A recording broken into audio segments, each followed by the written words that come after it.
Hi, I'm Lawrence Copeland and I'm speaking to you for Life the Basic Manual. We're now coming to the latter stages of the process of purchasing your new property.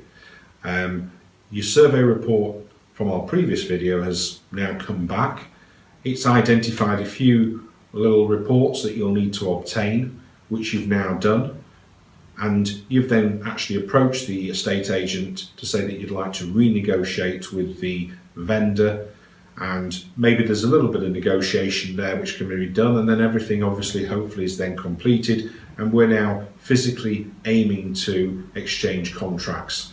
Your solicitor will be notifying the mortgage lender that you're getting processed, that they've got local search, they've got all the inquiries for contract and things like that, and then they will draw down the funds of the mortgage offer.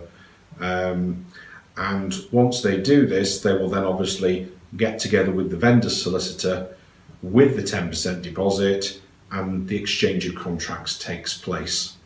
You are effectively now bound legally, and so is the vendor.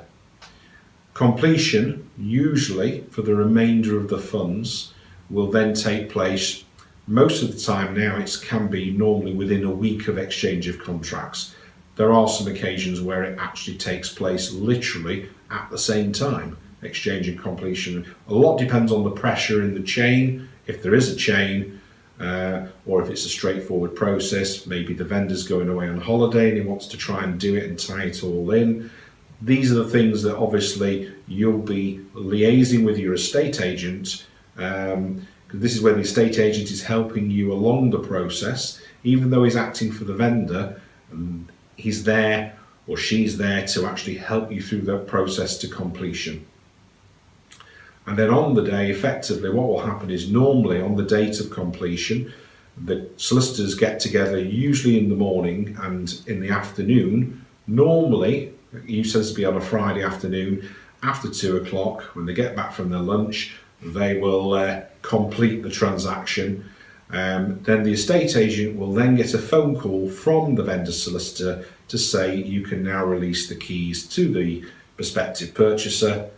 There's no point in actually, if your solicitor says the deal's done, it doesn't necessarily mean that the vendor's solicitor is in a position to say to the estate agent, release the keys. It has to go through the process.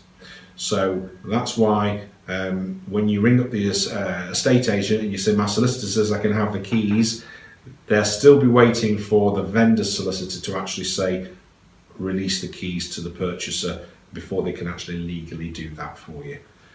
Completed, you'll come to the estate agent, you'll pick up the keys, any other bits and pieces that you might need to know about the property, and hopefully you'll be moving in that weekend.